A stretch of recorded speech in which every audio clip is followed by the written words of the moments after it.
Hello everyone, welcome to G square classes. मैं हूं प्रशांत और आज के इस वीडियो में हम लोग देखेंगे linear equation in two variables का लेक्चर 2। ठीक है। अपने लास्ट लेक्चर पे हम लोगों ने देखा था कि साइमल्टेनियस लीनियर इक्वेशन देखे थे, उसके सॉल्यूशंस कैसे निकाले जाते थे, ये पार्ट हम लोगों ने देख लिया है। उसके बाद graph of the linear equation in two variables कैसे बनाते हैं ग्राफ, ये भी हमने देखा था। ठीक है, okay. Now the third one is graphical method to solve the simultaneous linear equation. मैंने बताया था साइमल्टेनियस लीनियर इक्वेशन मतलब दो इक्वेशंस दिया गया होगा, हमको उनको सॉल्व करना है और एक कॉमन कोऑर्डिनेट निकालना है जो दोनों को सेटिस्फाई करता हो, वही उन दोनों इक्वेशंस का सॉल्यूशन कहलाता है। ओके। सो थर्ड मेथड भी हम लोगों ने किया था, ग्राफिकल मेथड का एक क्वेश्चन हम लोगों ने किया तो था, लेकिन मुझे ऐसा लगता है कि ग्राफिकल मेथड और दूसरा मेथड जो ये हमारा है डिटर्मिनेंट मेथड, ये ऐसे मेथड है जो आते ज़रूर हैं और ये मेथड हमको बहुत अच्छे से आना चाहिए और इसके लिए बहुत ज़्यादा ज़रूरी है कि हम इसके कुछ क्वेश्चंस और करें। इसलिए मैंने इस बार स्टार्ट किया है ग्राफिकल मेथड के ही पहले क्वेश्चन से। पहले हम ग्राफिकल मेथड का एक क्वेश्चन सॉल्व करेंगे, ग्राफ बनाएंगे, लाइन बनाएंगे, कैसे कोऑर्डिनेट्स बनाते हैं, ऑर्डर्ड पेयर्स जो हम बनाते हैं वो कैसे लेंगे, इजीली कैसे समझा जाए। काफ़ी लोगों को ये प्रॉब्लम होता है कि ऑर्डर्ड पेयर्स कैसे बनाएंगे, तो आज सबसे इंपॉर्टेंट सबसे पहले समझेंगे कि ऑर्डर्ड पेयर्स कैसे बनाएंगे। अकॉर्डिंगली हम ग्राफिकल, क्योंकि बोर्ड में ये दो में से एक तो आना ही आना है, या तो ग्राफिकली सॉल्व करने को कहेगा साइमल्टेनियस लीनियर इक्वेशन, या फिर बाय डिटर्मिनेंट मेथड कहेगा। तो पहले देख लेते हैं ग्राफिकल मेथड, बाद में देखेंगे डिटर्मिनेंट मेथड। ठीक है, तो ग्राफिकल मेथड स्टार्ट करते हैं सबसे पहले हम लोग। ओके। तो सबसे पहला क्वेश्चन जो आपके प्रैक्टिस सेट का 1.26 क्वेश्चन है, which is 2x minus 3y is equal to 4 and 3y minus x is equal to 4। ठीक है। अब 2x minus 3y is equal to 4 solve करने के लिए इस इक्वेशन को सबसे पहले हम लोग यहाँ लिख लेंगे, which is 2x minus 3y is equal to. अब 2x minus 3y is equal to 4 अगर कह रहा है तो ये सोचना पड़ेगा कि कुछ मैं जीरो ले लूं क्या। किसी एक वैल्यू को जीरो लेने से अगर दूसरे की वैल्यू परफेक्ट आती है तो ही हमें वो वैल्यू जीरो लेनी है। यहाँ पर अगर मैं y की वैल्यू जीरो ले लेता हूँ तो 2 और 4 बचेगा। इस तरफ अगर मैं ये y की वैल्यू जीरो ले लूँ तो यहाँ 2 बचेगा और यहाँ 4 बचेगा। तो 2 से 4 कैंसिल हो सकता है, यानी कि हमें जो वैल्यू मिलेगी वो एग्जैक्ट मिलेगी। तो हम क्या कर सकते हैं, सबसे पहला हम y का कोऑर्डिनेट जीरो ले लेते हैं। ठीक है, y का कोऑर्डिनेट में जीरो ले लिया, putting the value of y is equal to zero अगर मैं ले लूँ तो आप देखेंगे क्या हो जाएगा, 2x minus zero is equal to 4। क्या आ जाएगा, 2x इज इक्वल टू 4 और x की वैल्यू आ जाएगी।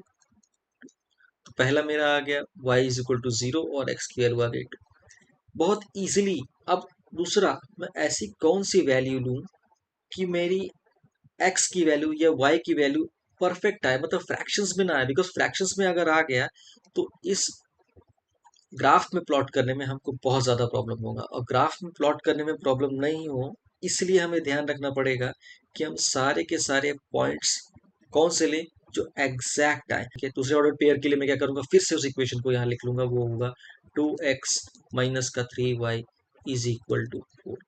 अब एक चीज देखना होगा, जो भी चीज अगर मैं x को लेट कर लेता हूं तो 3 का कोई चीज मल्टीपल में 3 के ऐसे मल्टीपल में आना चाहिए कि वहां जाने पर ये जब ऐड हो या सब्ट्रैक्ट हो तो 2 के मल्टीपल से डिवाइड होना चाहिए। जैसे कि अगर मैंने यहाँ x की वैल्यू ले ली जीरो, x की वैल्यू मैंने जीरो ले ली, तो क्या होगा, y की वैल्यू क्या आ जाएगी 4/3, और 4/3 वैल्यू लेंगे तो उसको प्लॉट करने में बहुत प्रॉब्लम होगा। ठीक है, तो ग्राफ में प्लॉट करने के लिए हम नॉर्मली इजी वैल्यूज लेते हैं, परफेक्ट कोऑर्डिनेट लेते हैं ताकि हमको प्लॉट करने में बहुत इजी रहे। ठीक है, प्लॉट उसको भी कर सकते हैं, ऐसा नहीं, 4/3 भी हम प्लॉट कर सकते हैं, फिर सॉल्व करना पड़ेगा, डेसिमल में आंसर आएगा और डेसिमल पॉइंट हम कोऑर्डिनेट में अवॉइड ही करते हैं। ठीक है, तो परफेक्ट पॉइंट के लिए हमें देखना होगा ऐसी कोई वैल्यूज ले जो राइट हैंड साइड में जाने पर डिवाइड होके डिविजिबल होके हमें परफेक्ट वैल्यू दे। ठीक है, चलिए, तो डिविजिबल होना चाहिए राइट में जाने पर ऐसी वैल्यू। अगर मैं x की वैल्यू जीरो ले लूँ तो 3y इज इक्वल टू 4 आ जाएगा, वो डिविजिबल नहीं होगा। मैं x की वैल्यू अगर जीरो नहीं लेता, एक कम लेता, -1 ले लूँ। ठीक है, मैंने x की वैल्यू ले ली -1। मैंने क्यों सोचा -1 लेने के लिए, ये देखिए, 2 इंटू ये आ जाएगा -1, ये मल्टीप्लीकेशन में है, माइनस का 3y इज इक्वल टू 4। अब 2 इंटू -1 क्या आ जाएगा, -2, माइनस का 3y इज इक्वल टू 4। अब -2 जब वहां जाएगा तो -2 +2 हो जाएगा, यानी 6 आ जाएगा, और 6 जो है वो 3 का मल्टीपल है। हमें कोई भी चीज ऐसी लानी है राइट हैंड साइड में जो 3 के मल्टीपल में हो। 3 के मल्टीपल में होना सबसे ज्यादा इंपॉर्टेंट है, हमारा टारगेट वही होना चाहिए कि 3 का मल्टीपल आए। अगर मैं x की कोई वैल्यू लेट कर रहा हूँ तो राइट साइड में जाने पर वो प्लस हो या माइनस हो, वो 3 के मल्टीपल में ही आना चाहिए। जैसे कि अब -3y यहाँ आ गया, और ये 4 + 2 हो गया। सॉल्व करेंगे तो आएगा -3y = 6, विच इज, यानी कि y की वैल्यू क्या आ जाएगी, -2। सॉल्व करेंगे, 3 1 ज़ा 3 2 ज़ा, ठीक है। तो y की वैल्यू -2 आ गई, कब, जब मैंने x की वैल्यू क्या ली, यहाँ पर मैंने x की वैल्यू ली थी -1, ठीक है। x की वैल्यू जब हम -1 लेंगे तो y की वैल्यू -2, सिंपल। x की वैल्यू -1 लेना है, y की वैल्यू -2 आई, और पहले वाले में मैंने y की वैल्यू 0 ली तो x की वैल्यू 2 आई। दो कोऑर्डिनेट मेरे यहाँ पर आए, उस दोनों कोऑर्डिनेट को मैं लिख लेता हूँ। किसके लिए है, वो इस लाइन के लिए है। इस लाइन के लिए पहला कोऑर्डिनेट मेरा आया था 2, 0, and the second coordinate is -1, -2, ठीक है। बहुत ही सिंपल है, इसको इजीली हम अपने ग्राफ में प्लॉट कर लेंगे। अब इसके अलावा हमको 3 ऑर्डर्ड पेयर्स निकालने के लिए कहा ही जाता है, बिकॉज अगर हमें कोई लाइन ड्रॉ करनी है तो मिनिमम 2 पॉइंट चाहिए। एक पॉइंट से हम लाइन नहीं ड्रॉ कर सकते, वो लाइन किस एंगल पे होगा, सीधा, ऐसा, हॉरिजॉन्टल, वी डोंट नो। इसलिए हमें 2 पॉइंट तो चाहिए। तो ये लाइन तो मैं ड्रॉ कर लूंगा, बट अगर मेरा मान लो कोई पॉइंट गलत है, कोई कोऑर्डिनेट मेरा इसमें से गलत भी आ गया, तो भी 2 पॉइंट तो मुझे मिल ही जाएंगे। मैं लाइन तो ड्रॉ कर ही लूंगा, बट मे बी वो लाइन रॉन्ग हो सकता है, इसलिए हम तीसरा ऑर्डर्ड पेयर भी निकालते हैं। जनरली निकालना ही चाहिए। मैंने सिर्फ 2 निकाला है, but when ever you do 3 ordered pair जरूर निकालें। वो क्रॉस चेक करने के लिए बहुत इजी रहता है। हालांकि क्रॉस चेक करने का एक और तरीका है, वो मैं एंड में बताऊंगा।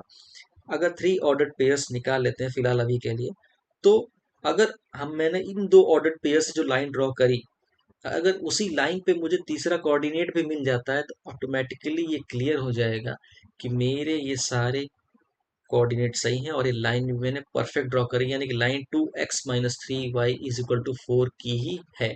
ओके, तो पहला मैंने कोऑर्डिनेट निकाल लिया है, 2 ऑर्डर्ड पेयर निकाल लिए। अब दूसरे इक्वेशन पे जाते हैं, इससे निकालते हैं 2 ऑर्डर्ड पेयर। ओके, चलिए, तो चलिए दूसरा इक्वेशन ले लेते हैं अभी, वो है 3y - x = 4, ठीक है। ओके, 3y माइनस का x = 4। अब देखेंगे 2 ऑर्डर्ड पेयर इससे निकालेंगे, बहुत ही इजी है इसका ऑर्डर्ड पेयर निकालना। अगर हम देखें, अगर मैं y को 0 कर दूं तो x की वैल्यू डायरेक्ट ही आ रही, ठीक है। तो पहले मैं y को ही 0 कर लेता हूँ। y को 0 कर लिया तो क्या आ जाएगा, 0 - x = 4। सिंपल, x की वैल्यू क्या आ जाएगी, -4। तो एक कोऑर्डिनेट तो मेरा अपने आप आ गया, क्या था उसमें, वो होगा -4, 0। पहला कोऑर्डिनेट क्या आया, -4, 0, ठीक है। अब दूसरा कोऑर्डिनेट किस लाइन के लिए करें, यार ध्यान रखिएगा, हमारा दूसरा इक्वेशन जो है वो ये है, और ये हमारा था पहला इक्वेशन। तो ये हमने पहले इक्वेशन के लिए ड्रॉ किया था, और ये हम दूसरे इक्वेशन के लिए कर रहे हैं, ठीक है। निकाल रहे हैं ऑर्डर पेयर दूसरे इक्वेशन के लिए। अब दूसरा इक्वेशन ये है, पहला तो मेरा कोऑर्डिनेट निकल गया -4, 0। सेकंड मुझे सोचना पड़ेगा, वापस मैं लिख लेता हूँ इसको, 3y - x = 4।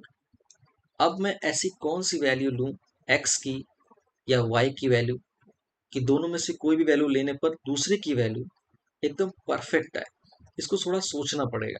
देखो, अगर मैं x की वैल्यू 2 ले लूं, पहले 1 लेता हूं, अगर मैं 1 ले लेता हूं, x की वैल्यू मैंने 1 ली, -1 यहाँ होगा, x की वैल्यू अगर मैंने 1 ले ली, -1 यहाँ होगा, वहां जाएगा, +1 हो जाएगा, 4 + 1 5, ठीक है।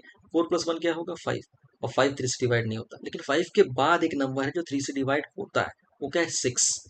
यानी कि अगर मैं 1 की जगह यहाँ 2 ले लूँ x की वैल्यू, तो वहाँ +2 होके 6 हो जाएगा। यही हमें सोचना है, क्योंकि 6 क्या है, 3 के मल्टीपल में आ रहा है, इसलिए यहाँ पर x की वैल्यू मैं 1 नहीं लूंगा, 2 लूंगा। क्यों, क्योंकि 2 वहां जाने पर 6 हो जाएगा और 3 से डिवाइड हो जाएगा। चलिए ठीक है, तो ले लेते हैं x की वैल्यू, मैं ले लेता हूँ 2, हमारा आ जाएगा 3y - 2 = 4, ठीक है। इतना आ गया। अब क्या आ जाएगा, 3y = 4 + 2, इतना आ गया। अब y की वैल्यू 3y = आ जाएगा 6, एंड y = 2। बहुत ही इजी है अगर देखेंगे इसको सॉल्व करना, एक वैल्यू डालनी है और एक वैल्यू अपने आप निकले, ठीक है। तो दूसरा कोऑर्डिनेट जो मेरा आ गया वो इसका क्या है, 2,2 एक की वैल्यू मैंने 2 रखी तो सेकंड की भी वैल्यू मेरी 2 आ गई। अब इन पॉइंट्स को हम प्लॉट करेंगे और इन दोनों पॉइंट्स को प्लॉट करने के बाद हम लाइन ड्रॉ करेंगे।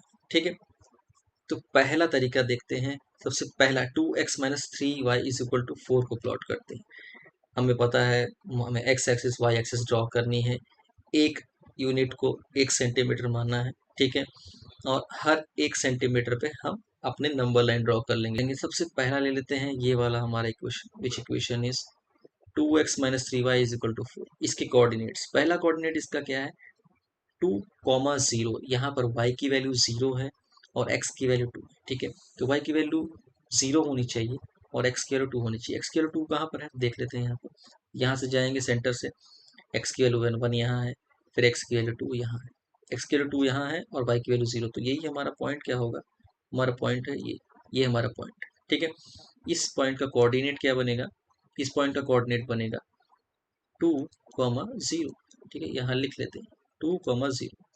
Okay, now second one is -1, -2। ये हमने प्लॉट कर लिया। अब देखते हैं -1, -2 को प्लॉट करने के। -1 कहाँ है, x की वैल्यू -1 होनी चाहिए, y की वैल्यू -2। x की वैल्यू -1 है यहाँ पर। ठीक है, और y की वैल्यू -2 हो रही है यहाँ, यानी कि ये पॉइंट आया है कौन सा, y की वैल्यू यहाँ पर -1 है, -2 है और x की वैल्यू हमारी है 1। क्लियर, तो ये वो पॉइंट हुआ जहां पर हम अपना सेकंड कोऑर्डिनेट लिख सकते हैं। वो क्या है -1, -2। सिंपल, तो ये हो गया -1, -2 यहाँ आ गया और 2,0 यहाँ आ गया। इन दोनों पॉइंट्स को लेके मैं अपनी लाइन को ड्रॉ कर सकता हूँ। ठीक है, तो इन दोनों को पॉइंट्स को लेके मैं अगर अपनी लाइन को ड्रॉ करूँ तो मेरी लाइन बनेगी ऐसी। ये आपने देखा, ये लाइन है, इस लाइन पे मैं लिख सकता हूँ क्या 2x-3y इज इक्वल टू 4। क्या लिखेंगे 2x माइनस का 3y is equal to 4। Simple, ये ड्रॉ करना बहुत आसान था। मैंने दो कोऑर्डिनेट लिए, प्लॉट किया और लाइन ड्रॉ कर दी। ठीक है, अब अगला देखते हैं। अगला क्या है, सेकेंड इक्वेशन। हमारा सेकेंड इक्वेशन है 3y minus X is equal to 4, ये वाला। अब इसको ड्रॉ करें। इसका कोऑर्डिनेट मैंने निकाला था यहाँ पर, इसका कोऑर्डिनेट था यहाँ पर।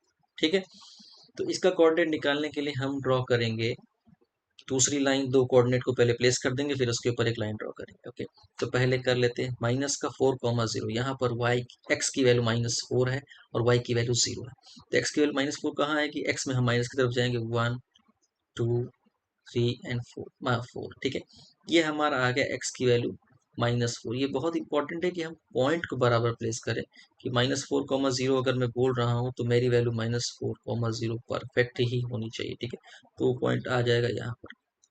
ठीक है, इसको मैं लिख लेता हूँ क्या, माइनस का 4,0। Okay, it will be minus का 4,0। ये माइनस मेरा मिट गया है, इसको थोड़ा हम लोग चेंज कर लेते हैं मेरे ख्याल से। हाँ, ये हटा लेते हैं, इसको यहाँ लिख देते हैं तो ज़्यादा अच्छे से नज़र आएगा। -1, -2। तो दूसरा पॉइंट जो मेरा है वो है 2,2। ठीक है, 2,2 देखेंगे, ये 2 यहाँ पर है और ये 2 यहाँ पर है। तो मेरा जो पॉइंट बनेगा 2,2 का वो बनेगा ये यहाँ पर। ठीक है, इस पॉइंट को मैं लिख सकता हूँ, क्या लिख सकता हूँ, मेरा ये पॉइंट है 2,2। अब पहला पॉइंट मेरा क्या आया, माइनस का 4,0 जो मैंने क्रॉस मारा, छोटा सा क्रॉस मारेंगे यहाँ पर करेंगे। दूसरा पॉइंट यहाँ आया 2,2। ठीक है, देखिए मैं बहुत आराम से कर रहा हूँ क्योंकि मुझे बताना है क्वेश्चन कैसे करना है। बट एक बार आपको ये आ जाएगा तो आप फटाफट कर सकते हैं। एक क्वेश्चन को करने में मुश्किल से 2 से 3 मिनट लगेगा। कोऑर्डिनेट निकालना है, पॉइंट्स रखने हैं और लाइन ड्रॉ कर देना है। अब ये लाइन जहाँ एक दूसरे को कट करेंगे वो हमारा सोल्यूशन होगा। उससे पहले, उसके लिए सबसे पहले सेकेंड इक्वेशन की इस लाइन को ड्रॉ कर लेते हैं, इन दोनों कोऑर्डिनेट्स को ज्वाइन करके। ठीक है, इन दोनों कोऑर्डिनेट्स को मैंने ज्वाइन कर दिया। देख रहे हैं आप, पहला मेरा था 2x minus Y is equal to 4, जो लाइन आपको दिखी। ठीक है, वो लाइन हम लोग कहाँ ड्रॉ करेंगे, वो हमारी लाइन यहाँ थी। अब दूसरी हमारी क्या है, 3y minus X is equal to 4, जो मैं यहाँ लिख देता हूँ 3y minus X is equal to 4। ये है दूसरी लाइन। पहली लाइन वो थी, दूसरी लाइन ये थी। दोनों ने एक दूसरे को कट करी, जहां इन्होंने इसको कट किया वो था पॉइंट ये, वो ये पॉइंट है। यही पॉइंट हमारा सॉल्यूशन पॉइंट है। ये ध्यान रखिएगा, ये पॉइंट जो हमारा है ये हमारा सॉल्यूशन पॉइंट है। ओके, तो इस सॉल्यूशन पॉइंट को हम क्या करेंगे, इस सॉल्यूशन पॉइंट का कोऑर्डिनेट चेक करेंगे। बहुत इंपॉर्टेंट, इस सॉल्यूशन पॉइंट का हम कोऑर्डिनेट चेक करेंगे। अब देखिए ये पॉइंट यहाँ पर है इस पॉइंट से जाएंगे एक्स की तरफ, एक्स की तरफ हम जाएंगे तो हमारा कोई ना कोई पॉइंट आना चाहिए। देखते हैं इस पॉइंट से अगर हम एक्स की तरफ जाएं, ये मैं बना रहा हूँ देखने के लिए। तो देखिए पॉइंट क्या आ रहा है, ये 7 था, इसके आगे मेरा पॉइंट आ जाएगा यहाँ पर 8, यानी कि ये एक्स का कोऑर्डिनेट यहाँ पर 8 है, ये तो क्लियर है। यहाँ से वाई का कोऑर्डिनेट देख लेते हैं, ठीक है। वाई का कोऑर्डिनेट अगर मैं मिलाऊं तो मुझे जितना लग रहा है, यहाँ से जो वाई का कोऑर्डिनेट बन रहा है वो बन रहा है 4, ठीक है। यानी कि ये 4 यहाँ से आया है और 8 यहाँ से आया है, यानी कि यहाँ का कोऑर्डिनेट क्या है, 8,4। मोस्ट इंपॉर्टेंट, हमको सोल्यूशन मिल जाता है। जहां पर ये ग्राफ्स एक दूसरे को कट करेंगी वही इनका सोल्यूशन होगा। और मैंने कहा था सोल्यूशन जो भी होता है वो दोनों इक्वेशन को सेटिस्फाई करेगा। हम सेटिस्फाई करके ही क्रॉस चेक कर सकते हैं कि हमने ये लाइन ड्रॉ सही किया है या नहीं किया। The best way to check is that put these values in equations and see is it following it और नॉट।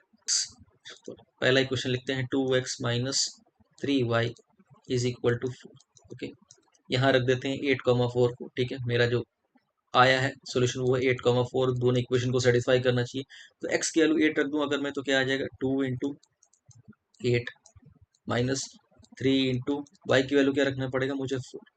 सॉल्व करूंगा 8 two the 16 minus 4 three the 12, 12 minus 16 minus 12 कितना आता है 4 ही तो आता है। इसका मतलब ये सेटिस्फाई हो गया, पहला इक्वेशन सेटिस्फाई हो गया। दूसरा चेक कर लेते हैं, ठीक है।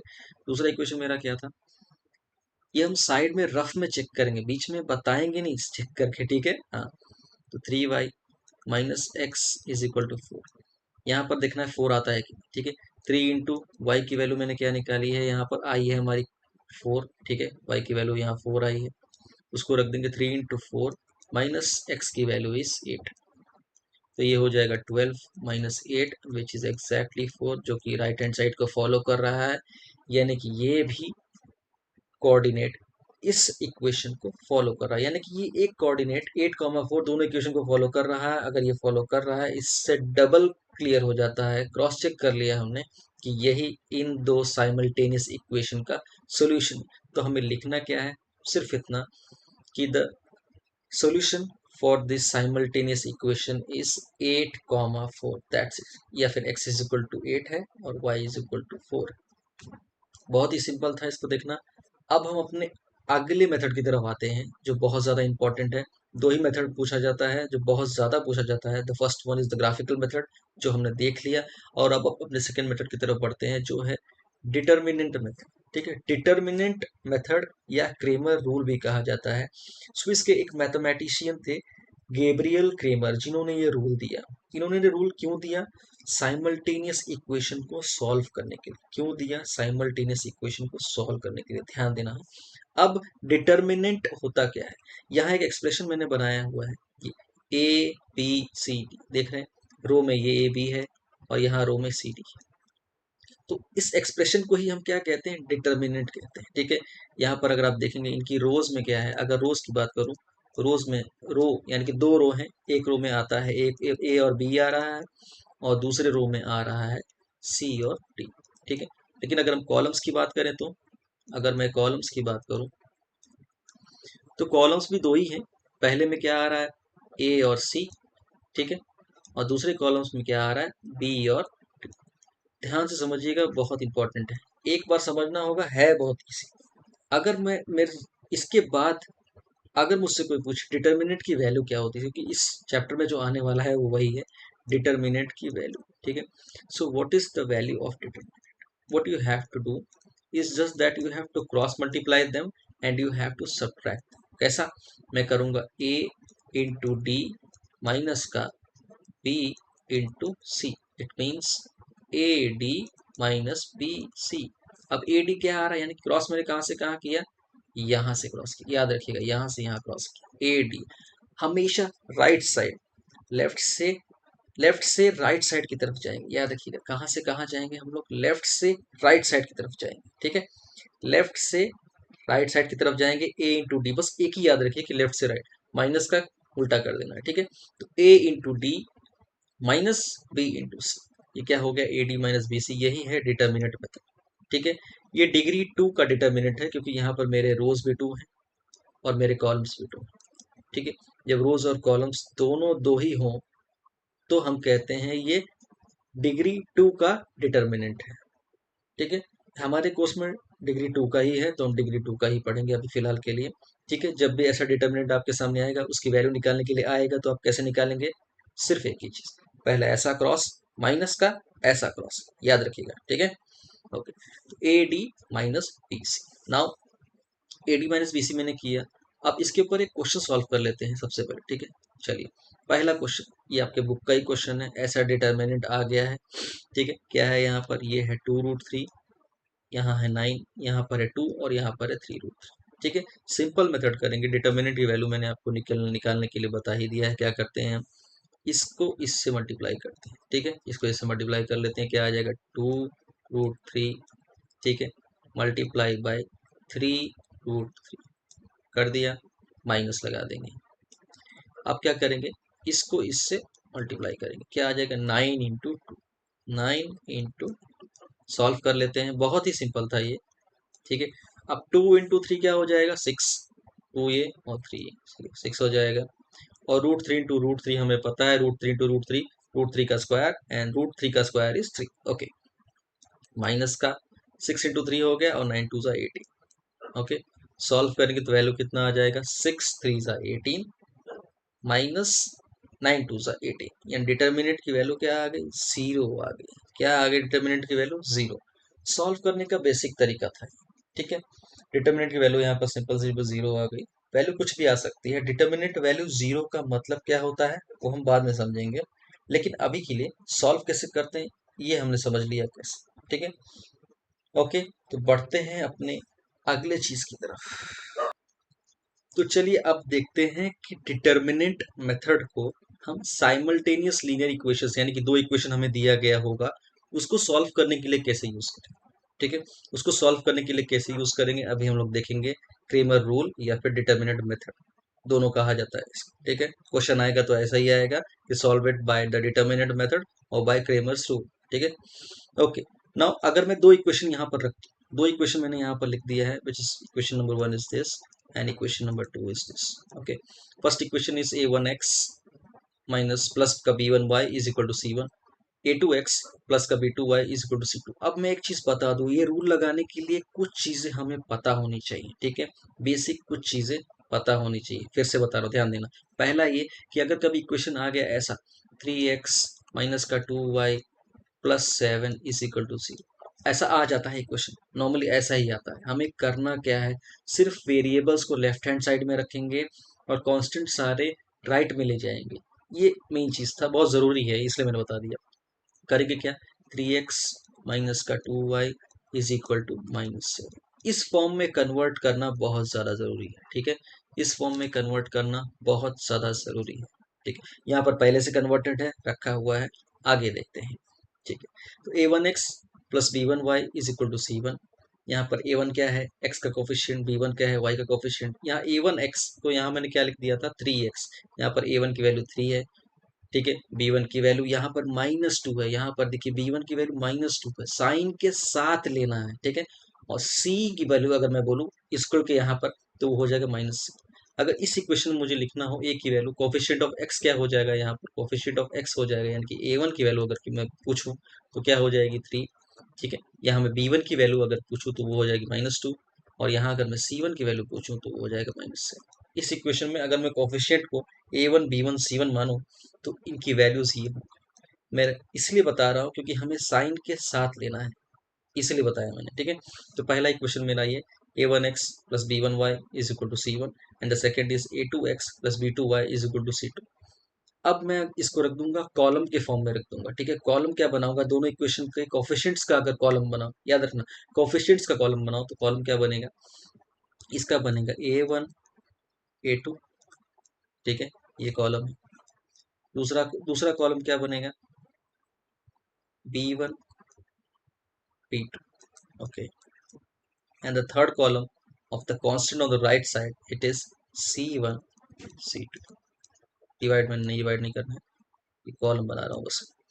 ये हमें पता होना चाहिए, तीनों कॉलम। ठीक है, ये तीनों कॉलम मैंने लिख लिया, अलग से मैं लिख भी सकता हूँ। कभी भी दो इक्वेशन है, सबसे अच्छा यही होता है कि हम तीन कॉलम इनको अलग अलग लिख ही लें। ठीक है, साइन के साथ, जो कोफिशिएंट के आगे साइन होगा तो साइन रहेगा, पॉजिटिव तो पॉजिटिव, नेगेटिव तो नेगेटिव। ठीक है, अब सॉल्व करते हैं, देखते हैं कैसे करना है। पहला ये कॉलम फॉर्म में लिख लिया। ठीक है, पहले इज इक्वल टू इस तरफ मैंने ले लिया कांस्टेंट सारे, फिर ऐसे A1 A2 B1 B2 C1 C2 column form में लग दिया। उसके बाद क्रेमर का कहना है आपको तीन वैल्यूज निकालनी, सिर्फ तीन वैल्यूज। ठीक है, पहला वैल्यू होगा डी, दूसरा वैल्यू होगा डी एक्स, और तीसरा वैल्यू होगा डी का वाई, ये निकालना है। ठीक है, अब डी क्या होता है, डी क्या वैल्यू क्या है, ये तीनों डिटर्मिनेंट है, D, D X and D Y. तो सबसे पहले देखेंगे डी कैसे निकालते हैं। डी निकालने के लिए क्या करेंगे, हम इन तीन कॉलम्स, ये तीन कॉलम्स को ध्यान रखना है, A1 A2 B1 B2 C1 C2। D निकालने के लिए मैं कांस्टेंट वाले कॉलम को छोड़ देता हूँ। कौन से कॉलम को, कांस्टेंट वाले कॉलम को छोड़ दूंगा, इन दो कॉलम्स का डिटर्मिनेंट निकालूंगा, यानी कि मेरा डिटर्मिनेंट क्या बनेगा, A1 A2 और B1 B2। ठीक है, सिर्फ करूंगा क्या, इनका मैं डिटर्मिनेंट निकाल लूंगा। ठीक है, ये हो गया डी।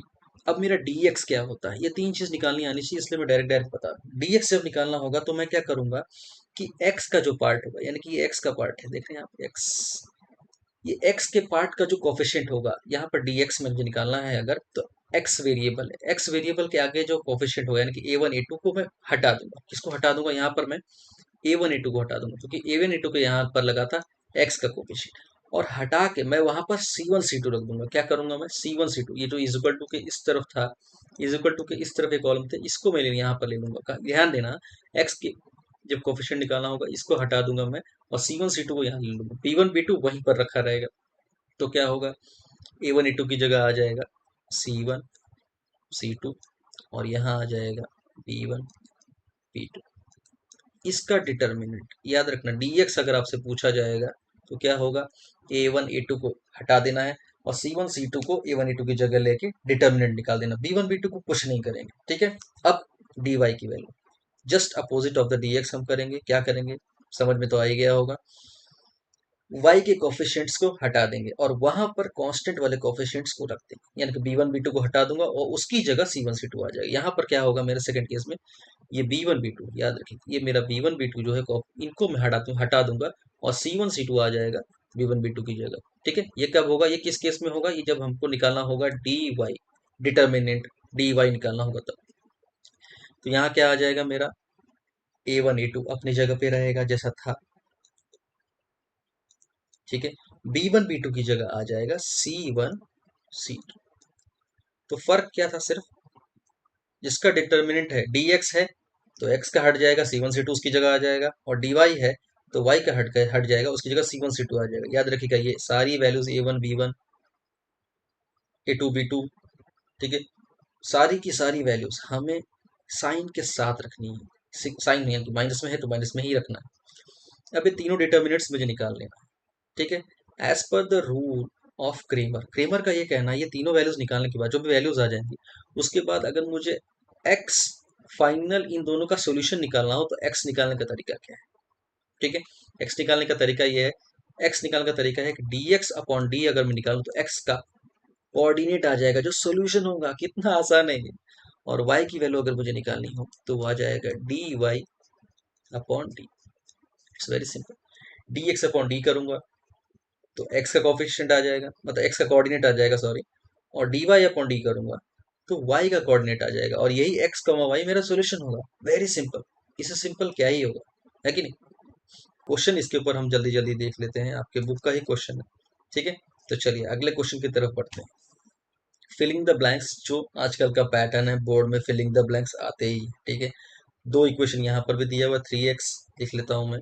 पहला इक्वेशन दिया, find the value of determinant in the given equation, हमें डिटर्मिनेंट की वैल्यू निकालनी है, और क्रेमर रूल के यूज करके फिर x और y की वैल्यूज निकालनी है। हमने पीछे देख लिया है वैल्यूज क्या कैसे निकालते हैं, dx/d एंड dy/d, ये x और y का वैल्यू होगा। ठीक है, तो पहला इक्वेशन लिख लेते हैं। इक्वेशन क्या है मेरा, इक्वेशन है मेरा 3x माइनस का 2y इज इक्वल टू 3। ठीक है, सिंपल तरीका देखेंगे। ठीक है, second value is 2x plus y is equal to 60। ठीक है, अब यहाँ पर मुझे समझ लेना A1 A2 B1 B2 C1 C2 निकाल देना है। सब साइड में सबसे पहले A1 A2 B1 B2 C1 C2 रख दो, ठीक है। तो सबसे पहले मैं निकाल लेता हूँ A1 A2 क्या होगा। A1 A2 होगा 3 और 2, ये मेरा A1 A2 हो गया, ठीक है। फिर मैं B1 B2 निकाल लेता हूँ। B1 B2 में देखेंगे यहाँ 2 के आगे माइनस साइन, तो मैं लूंगा -2, ठीक है। और सेकेंड y के आगे 1 है, कुछ नहीं है तो 1 होता है, ठीक है। तो -2 और 1, ये हो गया B1 B2 जो हमने पिछले में सीखा था। Third one is C1 C2, यानी इक्वल के इस तरफ सारे कांस्टेंट है, डायरेक्ट ये C1 C2 ही होगा, नहीं होता तो हमें राइट साइड में ले जाना पड़ता। ओके, तो 3/16 इट इज 3/16 नहीं, 3 and 16, ये C1 C2 हो गया। अब ये आपको पता होना चाहिए, इसलिए मैंने x के नीचे ही रखा है, ये y के नीचे रखा है, और C1 C2 कांस्टेंट के नीचे रखा है। अब वैल्यूज मुझे डालनी है, किसकी वैल्यूज डालनी है यहाँ पर, एक एक करके सबके वैल्यूज रखते जाएंगे। सबसे पहले वैल्यू d की निकालनी है, फिर dx की निकालनी है, और फिर dy की निकालनी है, ठीक है। तो सबसे पहले d की वैल्यू निकालते हैं। d की वैल्यू निकालने के लिए क्या करेंगे, d इज इक्वल टू क्या आएगा, A2 की वैल्यू लेंगे, A1 की वैल्यू लेंगे, B1 की वैल्यू लेंगे। क्या करेंगे, मुझे पता है ये A है, ये A का है तो A लिख लेता हूँ, ये B लिख लेता हूँ, ये C लिख लेता हूँ, कंफ्यूजन क्लियर करने के लिए, ठीक है। डिटर्मिनेंट मैंने बताया था, जब डी निकालना होता है तो सी का यूज बिल्कुल नहीं करते, सिर्फ A1 A2 B1 B2 लेते हैं। तो यहाँ पर क्या करेंगे, 3 2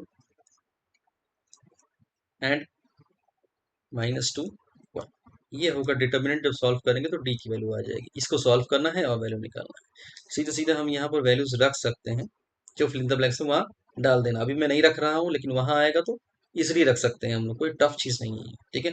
इसको सॉल्व करते हैं, लेकिन उससे पहले डी एक्स देखते हैं क्या होगा। डी एक्स करने के लिए मैंने बताया था एक्स, यानी कि एक्स वेरिएबल जो है उसका जो कोफिशिएंट होगा, यहाँ एक्स वेरिएबल का कोफिशिएंट क्या है, ये है 3 कॉमन, इसको छोड़ देंगे, इसकी जगह आ जाएगा ये सी, ठीक है। तो क्या हो जाएगा, इसका डिटर्मिनेंट क्या होगा, 3 16, और y वैसे ही रहेगा -2 और 1। सिंपल है, एक बार समझ लेंगे तो बहुत ईजी है, ये आ गया। अब dy की वैल्यू निकालते हैं। dy की वैल्यू क्या होगी, सॉल्व करते हैं। y का जो वेरिएबल है उसका जो कोफिशिएंट होगा उसको हटा देंगे, उसकी जगह कांस्टेंट वाला कोफिशिएंट, कांस्टेंट वाला कोफिशिएंट कह सकते हैं या कांस्टेंट रख देंगे, ठीक है। कोफिशिएंट नहीं होता क्योंकि वहां कोई वेरिएबल ही नहीं है, तो जस्ट कांस्टेंट है। तो इज इक्वल के इस तरफ राइट हैंड साइड में जो कांस्टेंट है वो रख देंगे हम y के वेरिएबल के कोफिशिएंट की जगह, ठीक है। चलिए, तो यहाँ पर A1 A2 तो वैसे ही रख देना है जब y की बात हो जाए, 3 and 2, और B1 B2 की जगह मैं रख दूंगा C1 C2 की y है, dy है ये। तो 3 and 16, ठीक है। ये अब डिटर्मिनेंट्स हो जाएगा। ये तीनों जो चीजें पूछी गई थी यहाँ पर, ये तो हम लिख लेंगे। dx भी मैंने निकाल लिया, डी निकाल लिया, dx निकाल लिया, और dy, इनकी वैल्यूज को सॉल्व करेंगे और निकाल देंगे। चलिए वैल्यूज भी सॉल्व करके निकाल लेते हैं यहाँ पर। ओके, एक एक करके सॉल्व करेंगे। सबसे पहले डी सॉल्व करते हैं। मैंने बताया सबसे पहले याद रखना है हमें क्रॉस ऐसे मारना है, ठीक है, यानी कि सीधे लेफ्ट टू राइट ही जाना है, ये क्रॉस ऐसे करें। 3 × 1, यही याद रखेंगे तो अपने आप आ जाएगा। 3 × 1 माइनस का 2 × -2 याद रखना, हाँ, या -2 × 2। सॉल्व करने में दिक्कत नहीं होना चाहिए, सिग्नेचर या साइन हमें, सिग्नेचर नहीं, साइन हमें भूलना नहीं है, ठीक है। 3 × 1 3 हो जाएगा, माइनस का -2 × 2 क्या आ जाएगा, -4 आ जाएगा। ये -4 यहाँ जाके माइनस माइनस प्लस हो जाएगा, ये हो जाएगा 3 + 4, इसकी वैल्यू आ जाएगी 7, ठीक है। तो डी की वैल्यू अगर आपको डायरेक्ट यहाँ डालना हो तो ये वैल्यू क्या आ गई है, 7 आ गई, सिंपल। अब अगला सॉल्व करते हैं, ठीक है। अगला सॉल्व करने के लिए वापस सबसे पहले मुझे याद रखना है, मुझे क्रॉस ले जाना है, इसको इससे मल्टीप्लाई करना है, ठीक है। ओके, सो 3, इसको सॉल्व करेंगे तो क्या आ जाएगा, 3 × 1, ओके, माइनस का -2 × 16, ठीक है। तो पहले इसको पूरा सॉल्व कर लेंगे, तब इस माइनस के बारे में सोचेंगे। यहाँ पर मैंने पहले इसको पूरा सॉल्व किया, -2 को 2 से मल्टीप्लाई किया, और तब इस साइन के बारे में सोचा, वही करना है। ओके, सॉरी, ये 3 × 1 हो जाएगा 3, माइनस का 16 2 क्या होता है, 32, सोचना नहीं, 16 2 32, तो मैं रख दिया यहाँ पर 32, माइनस का 32 आएगा, 32 हो गया, ठीक है। अब 3 - 32 ये हो जाएगा, माइनस माइनस प्लस हो जाएगा, 3 + 32, तो वैल्यू आ जाएगा 35। ठीक है, यानी कि dx की वैल्यू क्या आ गई, 35 आ गई। सोचना नहीं, यहाँ पर क्या रखना है, dx की वैल्यू छोटा है, बॉक्स आपको बॉक्स बड़ा मिलेगा, यहाँ इस dx की वैल्यू आ गई 35। ठीक है, ओके। नाउ हम निकालते हैं dy की वैल्यू। dy की वैल्यू निकालेंगे, क्या करेंगे, वही चीज, यहाँ से पहले क्रॉस मारेंगे, इसको मल्टीप्लाई करना है, माइनस अगले को करना है। ठीक है, तो यहाँ हो जाएगा ये हमारा 16, नहीं 3 × 16 बराबर उसी तरीके से करेंगे, 3 × 16 माइनस का 3 × 2 यानी कि 6, 3 इसमें साइन का कोई प्रॉब्लम नहीं है, डायरेक्ट डायरेक्ट आंसर आ जाएगा। ठीक है, ओके। तो 16 3 ज़ा 48 माइनस 3 2 ज़ा 6, इसको सॉल्व करेंगे तो आ जाएगा 42। क्या आ जाएगा, 42 आ गया। ये मेरा 35 आ गया था और ये मेरा 7 आ गया था। ठीक है, तो यहाँ मैं लिख दूंगा 42, सिंपल। अब मुझे वैल्यूज निकालनी है। क्या निकालना है, वैल्यूज निकालना है एक्स का और वाई का। मैंने अभी बताया एक्स और वाई का वैल्यू निकालने के लिए क्या करते हैं, एक्स का वैल्यू निकालने के लिए हम क्या करते हैं, डी एक्स अपॉन डी। ठीक है, और वाई का वैल्यू निकालने के लिए क्या करते हैं, D Y upon D, simple. अब यहाँ इन्होंने डी एक्स अपॉन डी और डी वाई अपॉन डी नहीं लिखना है, सीधे हमको वैल्यूज लिखनी है। मैंने लिख दिया ताकि फॉर्मूला बताने के लिए, हम सीधे डी एक्स की वैल्यू लिखेंगे। ठीक है, यहाँ पर डी एक्स की वैल्यू लिखेंगे, डी एक्स की वैल्यू हमारी क्या आई है, 35। तो ठीक है, यहाँ पर आ जाएगा मेरा X, X is equal to क्या आ जाएगा, 35 डिवाइडेड बाई 7। डी की वैल्यू क्या आई है, 7। क्या आ जाएगा, इसकी एक्स की वैल्यू आ जाएगी 5, 7 5 35। सिंपल था, बहुत ईजी है ये। उसके बाद वापस डी वाई की वैल्यू क्या आई है, 42 आई है, और डी की वैल्यू यहाँ पर क्या है, 7। ठीक है, तो 7 6 सा 42, तो यहाँ आ गया मेरा वैल्यू क्या आ गया, ये 6 आ जाएगा। ठीक है, तो यहाँ पर आपका सॉल्व होके 5 आएगा और यहाँ पर आपका सॉल्व होके 6 आ जाएगा। तो आपका सॉल्यूशन क्या है, क्रेमर रूल के हिसाब से इन दोनों इक्वेशन, साइमल्टेनियस इक्वेशन का सॉल्यूशन क्या होगा, वो होगा x is equal to 5 and y is equal to 6। Simple था, बहुत इजी था। 5, 6 is the solution of this simultaneous equation. आप खुद से भी सॉल्व कर सकते हैं। करना क्या है, एक चीज ध्यान रखना है, जो मैंने कहा, पहले a1 a2 का कॉलम बना देंगे, b1 b2 का कॉलम बना, C1 C2 का कॉलम बना देंगे। ठीक है, उसके बाद हमें एक एक करके सॉल्व करना। ये ध्यान, ए और बी और सी मैंने उसके ऊपर लिख दिया ताकि कंफ्यूजन ना रहे कि किसका कौन सा कोफिशिएंट है। सिग्नेचर के साथ रखना है। मल्टीप्लाई करते समय जैसे कि मैंने यहाँ पर किया है, वो बात ध्यान रखना है। पहले हम इसको सॉल्व कर लेंगे और फिर उसके बाद इस माइनस सिग्नेचर, उसके बाद इस माइनस साइन को देखेंगे। ठीक है, यहाँ पर मैंने जब सॉल्व किया तो मैंने पहले इनको सॉल्व कर लिया और उसके बाद मैंने इस माइनस साइन को यूज किया माइनस करने के लिए, ताकि ये माइनस माइनस प्लस हो गया। काफी बार इसमें मिस्टेक सिग्नेचर को ही लेके होता है, सिग्नेचर कह रहा हूँ, साइन को ही लेकर होता है। तो साइन लगाते समय हमें ध्यान रखना है पॉजिटिव है कि नेगेटिव है। पहले मल्टीप्लिकेशन सॉल्व कर लेंगे, मल्टीप्लिकेशन साइन के साथ सॉल्व कर लेंगे। अगर नेगेटिव है तो उसको हमेशा ब्रैकेट में रखेंगे, अगर पॉजिटिव है तो ब्रैकेट में रखने की जरूरत नहीं है।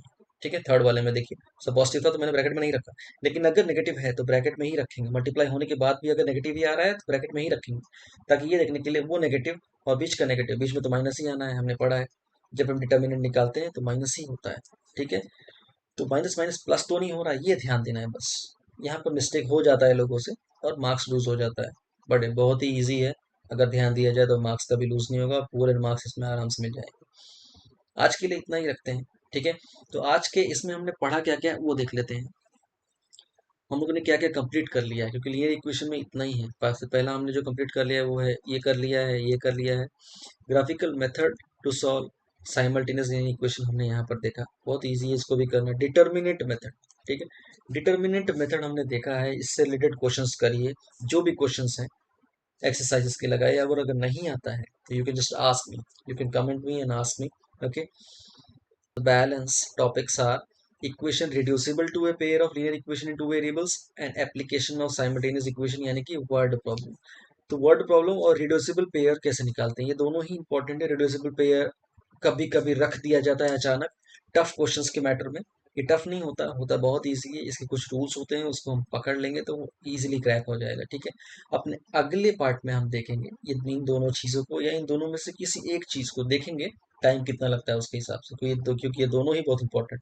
आखिर क्या, वर्ड प्रॉब्लम तो अच्छा खासा टाइम लेने वाला है, क्योंकि मैं चाहता हूँ हर टाइप के वर्ड प्रॉब्लम को हम डिस्कस करें और एकदम परफेक्ट हो जाए, क्योंकि वर्ड प्रॉब्लम में लोग डरते बहुत हैं।